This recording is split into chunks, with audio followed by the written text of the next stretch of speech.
Andy, a tough day at the office, but a chance to go at it again on Tuesday night, I guess. Yeah, again, it's the FA Cup magic. You see us as favourites and you think you come in and get a result, but then the FA Cup throws a little bit of a curveball at you. So, yeah, I made a few changes today.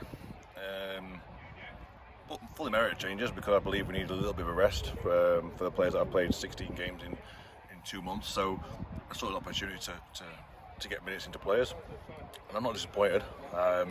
Obviously the result's not gone as well as we wanted it to, but we're still in the hat for the next round. We're still unbeaten, and now I know what I'll get from my squad. So sometimes it takes a little bit of while for players to get that relationship when I make changes, but I know that I can ask players to step in and do a role.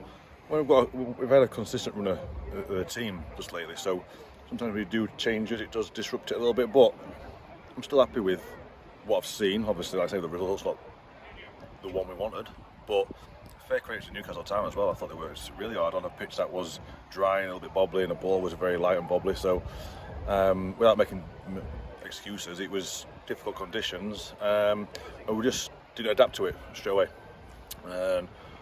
We took too many touches in a round and we played too many square balls, which allowed them to counter-attack on us. So we'll learn from that and see where we go. I suppose you look at it, you look back at it, and you've learned a lot from the players that haven't played, haven't you? I always look back at games, and as a staff we look back at games. So yeah, it's sometimes good to get these results where you stood there thinking, could we do a bit more? It gives us a challenge as a staff to make us better. And I've said all along, even though we are where we are in the league positions, we're still progressing and still making strides forward. We're not the finished article, and we know we're not. So we're still learning from bits and pieces, and when teams come with different challenges, we have to adapt to it. We had to adapt today by changing formation slightly, get a bit more control on second balls because I thought they won a lot, and just be mindful that when we did these square passes in the mid-third, final third for us, we created space for them to counter-attack on transitions where they went a bit more direct.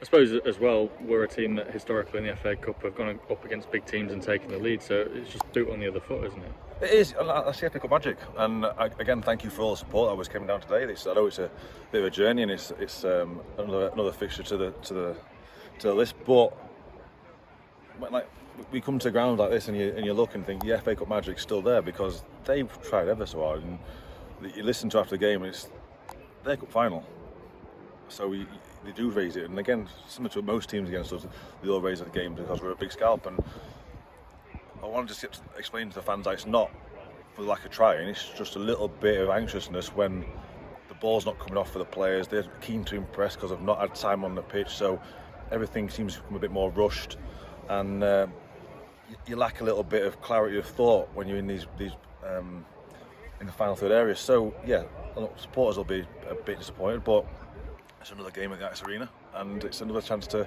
improve on what we can do.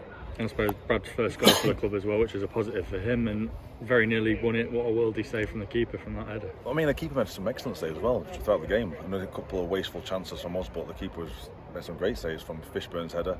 And obviously Brad scored the goal, which I'm really pleased for. He was chomping a bit to get on. But just got to manage these players a little bit, because Brad had a little bit of a swollen knee last week. Danny's got a bit of a tight groin.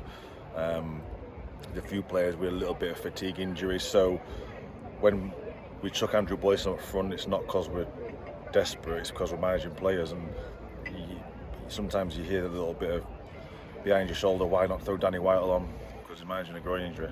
So be mindful of that. You can give him 10 minutes.